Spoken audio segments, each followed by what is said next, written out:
తుక్కుగూడలో bumper offer 3,75,00,000 G+2 4 BHK villa కొనండి. నెలకు 1,00,000 rent guarantee. Terms and conditions apply. ఇన్ని మంచి విషయాలు మాట్లాడతారు. రాజకీయాల మీద ఇంత మంచి అవగాహన ఉంది, పట్టు ఉంది, రాష్ట్రం మీద అన్నింటి మీద. ఎందుకు ప్రత్యక్ష రాజకీయాల్లోకి రారు మీరు అంటే వాళ్ళు? ఏమండి వచ్చిన అదే చెప్తున్నా కదా, ఇప్పుడు ఈ దగ్గర డబ్బులు లేవంటే వచ్చే పరిస్థితి లేదేమో అనిపిస్తుంది నాకు జనానికి. సరే ఎందుకు నాకంటూ ఒక అవకాశం ఇచ్చాడు భగవంతుడు సినిమాలు చేసిమని. నా స్ట్రెంత్ ఇదేనేమో, అందుకని నేను ఇక్కడే ఉన్నానండి. అంటే మీలాంటి విజన్ ఉన్న అంటే మీలాంటి థాట్స్ ఉన్న వాళ్ళు వస్తే వేరే రకంగా ఉంటుంది కదా అని నా ఉద్దేశం. నేచర్కి అన్నీ తెలుసు కదా, మనం ఎందుకు కంగారు పట్టం. వచ్చే ఎన్నికల్లో ఏమన్నా ట్రై చేయొచ్చు కదా. తెలియదండి, నాకు తెలియదండి. చాలా మంది మీలాంటి వాళ్ళు అంటారు నియోజకవర్గాలు పెరుగుతున్నాయి కదా, మీరు ట్రై చేయొచ్చు కదా. చాలా పెరుగుతున్నాయి. చాలా మందికి చాలా కోరికలు ఉంటాయి, చాలా రకరకాలుగా చేయాలి. అందరికీ రావు. ఎవరికి రావాలో ఎంతవరకు రావాలో అంతవరకే వస్తాయి. మనకు రావాలని లేదేమో, మనం సినిమాలే చేయాలేమో, సినిమాల్లోనే మనకు లైఫ్ ఉందేమో. సో ఇదే చేద్దాం. ఒకవేళ పునర్విభజన జరిగి నియోజకవర్గాలు పెరిగితే శివాజీ గారికి అవకాశం వస్తే ఏ నియోజకవర్గం నుంచి కంటెస్ట్ చేస్తారు? తెలియదు కదండి, ఇంకా లేవు కదా. మా ప్రాంతంలో చేస్తాం, ఇంకో ప్రాంతం పోయి మనం ఏం చేయగలం? మా ప్రాంతంలోనే, మా పల్నాడు ఏరియాలో, పల్నాడు జిల్లాలో ఎక్కడ వస్తుందో తెలీదు. అంతేగాని మనం అవన్నీ తెలియకుండా గబగబన ఏదో ఊహించేసుకొని ఊహల్లో మాత్రం బతకను. సచిన బతకనండి ఊహల్లో. ఏది జరుగుతుందో దాన్ని జాగ్రత్తగా చేసుకుంటా పోవటం నాకు ఇష్టం అండి. కానీ ఛాన్స్ వచ్చింది, ఒకవేళ మీరు నిలబడాల్సి వచ్చింది, ఎమ్మెల్యేగా కంటెస్ట్ చేయవలసి వచ్చింది, చేస్తే మరి మీరేమో డబ్బులు ఇచ్చేదానికి వ్యతిరేకం. డబ్బులు ఇవ్వకపోతేనేమో ఓట్లు వేయరు జనాలు. మనం చూస్తున్నాం అది. ఏం చేస్తారు? ఎట్లా మారుస్తారు జనాల్ని? ఏమో తెలియదండి, నాకేం తెలుసు. అంతేనా? మనమైతే పెట్టే పరిస్థితి కాదు. అంటే డబ్బులు గెలిపిస్తుంది అనుకుంటే మన ఎలక్షన్లో టీడీపీ గెలవదు. డబ్బుల్ని మించి ఉందండి. కానీ ప్రధాన పాత్ర, కీలక పాత్ర డబ్బే పోషిస్తుంది అంటారు కదా. డబ్బు పోషిస్తాను. నేను గుడ్డిగా అమాయకంగా నేనేం చెప్పను. పోషిస్తుంది కానీ నాతోనైతే కాదు కదా, నేను దాని గురించి ఎలా మాట్లాడగలను? మీరు వ్యతిరేకం కూడా కదా ఫస్ట్.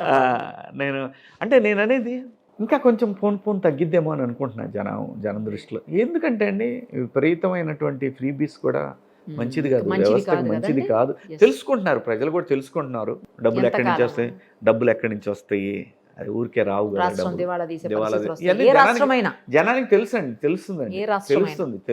మీడియా పెరగటం ఒక రకంగా మంచిదే అయింది. సో మీడియా ఉంటానే అమరావతి కూడా నిలబడింది. ఆ రోజున ఒక్కొక్క మహిళని జుట్లు పట్టుకొని లాగి, కడుపు మీద తన్ని, గుండెల మీద తన్ని, లాక్కెళ్ళి, ఏదో బ్రిటిష్ వాడు కూడా అలా చేసి ఉండడేమో ఆడవాళ్ళని. అలా చేశారు అనమాట. ఇప్పటికి కూడా మార్పు లేదండి వీళ్ళల్లో. అది ప్రాబ్లం. ప్రజలకి ఏం కావాలో అది ఆలోచించాలి కానీ మనకేం కావాలో ప్రజలు కూడా అదే యాక్సెప్ట్ చేయాలంటే ఎలా కుదురుద్ది? చేయరు, ప్రజలు చేయరు. ఇప్పటికేమైనా సమయం మించిపోలేదు. అన్ని రాజకీయ పార్టీలు అవసరం సమాజానికి. ఇప్పటికి కూడా సమయం మించిపోలే. కూర్చొని what is wrong, what is right, ఎందుకు ఎలా జరుగుతుంది, మనం ఎందుకు ప్రజల ఆలోచనలకు అనుకూలంగా వెళ్ళలేము అంటే అప్పుడు ప్రభుత్వం కూడా అలర్ట్గా ఉండి జాగ్రత్త పనిచేస్తారు కదా. మీ బాధ్యత అది గుర్తిస్తారు కదా ప్రజలు. ఇదే ఎందుకు ఆలోచించరు? పర్సనల్ ఎజెండాలంటే సినిమా మీకు రాజకీయాలకి పర్సనల్ ఎజెండాలు పనికిరావండి, ఎట్టి పరిస్థితుల్లో పనికిరావు. రామారావు గారికి ఊరికే బ్రహ్మరథం పట్టారండి. కుటుంబాన్ని దూరంగా పెట్టి రాజకీయాలకి సంపాదన ఏమి లేకుండా తనకి ఇంత ఇచ్చినటువంటి రాష్ట్రానికి నేను ఎదురు చేయాలని చెప్పి తెలుగు జాతి ఖ్యాతిని విశ్వాంతరాలలోకి వ్యాపింపజేసినటువంటి ఒక మహానుభావుడు. అలాగే మరి ఇలాంటి ఒక హైదరాబాద్ లాంటి ఒక మహానగరానికి ప్రపంచ స్థాయిలో తీసుకొచ్చినటువంటి చంద్రబాబు నాయుడు గారు కానివ్వండి, వీళ్ళందరూ ఎందుకు రాజీవ్ గాంధీ గారు ఆ రోజున ప్రపంచవ్యాప్తంగా కమ్యూనికేషన్ అనేది విశృంఖలంగా విస్తరిస్తున్న టైంలో దాన్ని అందిపుచ్చుకొని ఆయన కూడా ఆ రోజుల్లో అండి గట్టిగా పట్టుకున్నాడు రాజీవ్ గాంధీ గారు. నాకు బాగా గుర్తుంది. అలాగనే మనకు దేశవ్యాప్తంగా కూడా బెంగళూరు కానీ ఇవన్నీ కూడా ఊరికే డెవలప్ అవ్వలేదండి. ఉంది రాజకీయ నాయకులు చాలామంది పనిచేస్తేనేనండి ఇంతవరకు వచ్చాం మనందరం. ఏ ఒక్కళ్ళు చేస్తే రాలేదండి ఇంత దూరం. నేషనల్ లెవెల్లో మీకు ఇష్టమైన లీడర్ ఎవరు? లాస్ట్ టైం అడుగుదాం అనుకునే క్వశ్చన్ అవలా.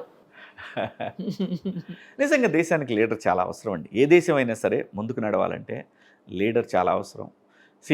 నాకు ఆంధ్రప్రదేశ్కి మాటిచ్చి తప్పారనే కోపం తప్ప, కానీ గడిచిన ఫస్ట్ టర్మ్ కంటే కూడా లాస్ట్ టర్ము ఈ టర్ము మోడీ గారు భారతదేశం సరే అది రకరకాలుగా మాట్లాడుకున్నా కూడా, ఎవరు ఏం మాట్లాడుకున్నా కూడా, పబ్లిసిటీ అది ఇదని మాట్లాడుకున్నా కూడా దేశం యొక్క బ్రాండ్ని గట్టిగా సుస్థిరం చేయగలిగాడు ప్రపంచ పటంలో. ఇది మాత్రం నిజం, ఇది అంగీకరించాల్సిందే. సో కొంచెం గుజరాతీ లెక్కలు ఉన్నా కూడా అది ఉపయోగపడిందే తప్ప నాశనం అయితే అవ్వలేదు. దేశం నాశనం అయితే అవ్వలేదు. నాకు నా రాష్ట్రానికి అన్యాయం చేశారనే కోపం మాత్రం నాకు గట్టిగా ఉండేది, కానీ అంతకుమించి నాకేముంటుంది, నేను ఎవరు మరి పోయిందంటే మరి నేను అమరావతి దెబ్బకి నాకు ఓకే మనకేం లేదు, వాళ్ళ మీద ఎటువంటి కోపాలు లేవు మనకి.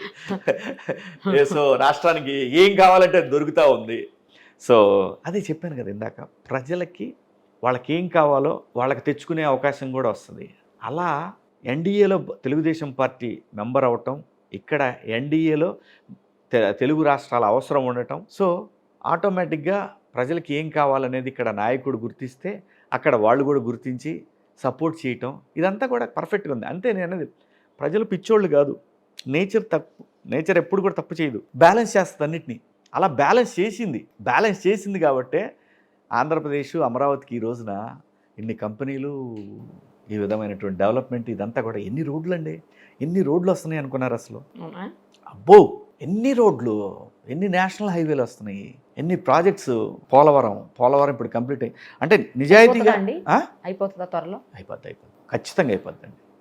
27-28 క్లోజ్ పోలవరం అయిపోయింది, ఆల్మోస్ట్ అయిపోయింది. ఇంకా మ్యాక్సిమం 10%, 15% అలా ఉండొచ్చు అంతే. అది అయిపోద్దండి, గ్యారంటీగా అయిపోద్ది. నిన్న మొన్న అదేదో డయాఫ్రమ్ వాల్ ఏదో అయిపోయింది అన్నారు, అది డయాఫ్రమ్ వాల్ ఏదో సబ్జెక్ట్ టు కరెక్షన్ అయిపోయిందని చెప్పి కూడా పేపర్లో కూడా చూశాను. సో ఏది ఏమైనప్పటికీ వర్క్ పరంగా చంద్రబాబు నాయుడు గారు ఖచ్చితంగా మ్యాక్సిమం చేయటానికే ట్రై చేస్తాడండి. ఇది వాస్తవం, మనం అంగీకరించాల్సిందే. ఎవరైనా సరే, అది చరిత్ర ప్రూవ్ చేసింది, మనకి హిస్టరీ మనకి చూపిస్తుంది కదా మన కళ్ళ ముందు. అలాగే ఆయన ఏదైతే పెట్టుకున్నాడో 2047 అమరావతి ప్రపంచ పటంలో నిలబడుతుంది గ్యారంటీగా. దానికి అనుగుణంగా ఆయన ఆంధ్రప్రదేశ్లో అమరావతిలో కానివ్వండి, అటు వైజాగ్లో కానివ్వండి, ఇటు రాయలసీమలో కానివ్వండి, ఎన్ని కంపెనీలు వచ్చినాయండి, ఎన్ని సెజులు పనిచేస్తున్నాయి, ఇప్పుడు యాక్టివ్గా పనిచేస్తున్నాయి. చాలా యాక్టివ్గా పనిచేస్తున్నాయి. హంద్రీనివా వాటర్ ఇచ్చాడు, బ్యాలెన్స్గా చేసుకుంటూ పోతున్నాడండి. ఆయనకు సపోర్ట్ కావాలంతే, ఎమ్మెల్యేల నుంచి సపోర్ట్ వస్తే ఈజీగా నెక్స్ట్ టర్మ్ గెలవటం అనేది చాలా ఈజీ ఆయనకి. ఎందుకు ఎమ్మెల్యేస్ సపోర్ట్ లేదా? ఉంటుంది, లేదు, కొంతమంది అక్కడక్కడ డిస్టర్బ్ చేస్తుంటారు కదా, ఇబ్బంది అవుతుంది. అది కొంత కూడా వాళ్ళ కొత్త వాళ్ళు ఉంటాం కొంతమంది, అంతే తప్ప అందరూ అలాగైతే ఎప్పుడో ఇబ్బంది పడేవాడు ఆయన. కొంతమంది ఏం లేదండి, ఒక చిన్న ఉప్పు ఎక్కువైంది అనుకోండి కూరలో, ఇంతే ఉంటుంది ఉప్పు, ఏమవుద్ది, కూర మొత్తం పాడైపోతారులేండి. అది నేను అనేది. అందరు ఇప్పుడు ఒళ్ళు దగ్గర పెట్టుకుని పని చేస్తున్నారు అందరూ, కానీ అక్కడక్కడ ఉంటారు. అది అది అది మైనస్ అవుద్ది ఆయనకి. దీన్ని ఒక్కదాన్ని చూపించి మొత్తం ఇంతే అని చెప్పబోతారు ఎవరైనా సరే. అందులో పైగా ఇప్పుడు మీడియాలో కూడా ఆ పార్టీకి సంబంధించిన వాళ్ళు, ఈ పార్టీకి సంబంధించిన వాళ్ళు, వీళ్ళు కొట్టుకుంటూ ఉంటారు. ఇందులో ప్రజలు కొంత నిజం కొంత అబద్ధం, ఏది నిజం ఏది అబద్ధం కన్ఫ్యూజ్లో ఉంటారు. సరే, ఉన్న ఫలితాలు అనేది జనానికి చెప్తా ఉంటాయి. చంద్రబాబు నాయుడు గారు ఏం చేశారు, ఈ ప్రభుత్వంలో ఏం జరిగింది అనేది ప్రజలకు తెలియకుండా ఉండదు. ఎండ్ ఆఫ్ ద డే అన్నీ తెలుస్తాయండి. ఇంకొక నేను అనుకుంటా డిసెంబరు లేదంటే సంక్రాంతి పండగ మాత్రం మీరు ఆ స్ట్రక్చర్లు అమరావతిలో ఒక 5-6 స్ట్రక్చర్లు అలా కనపడతాయి, పెద్ద పెద్ద స్ట్రక్చర్స్. బ్రహ్మాండంగా చూడొచ్చు, గ్యారంటీగా చూడొచ్చు అండి. రేపు రెయినీ సీజన్లో కూడా ఇంకేం ఇబ్బంది ఉండదు. ఈ 2 నెలల్లో గట్టిగా ఆ రెయిన్ వాటర్ని దాటే పరిస్థితి అయితే క్లియర్ చేశారు, అది అయిపోయింది. సుమన్ టీవీలో మీ పర్సనల్ అండ్ బిజినెస్ ప్రమోషన్స్ కోసం కింది నెంబర్కి కాంటాక్ట్ చేయండి.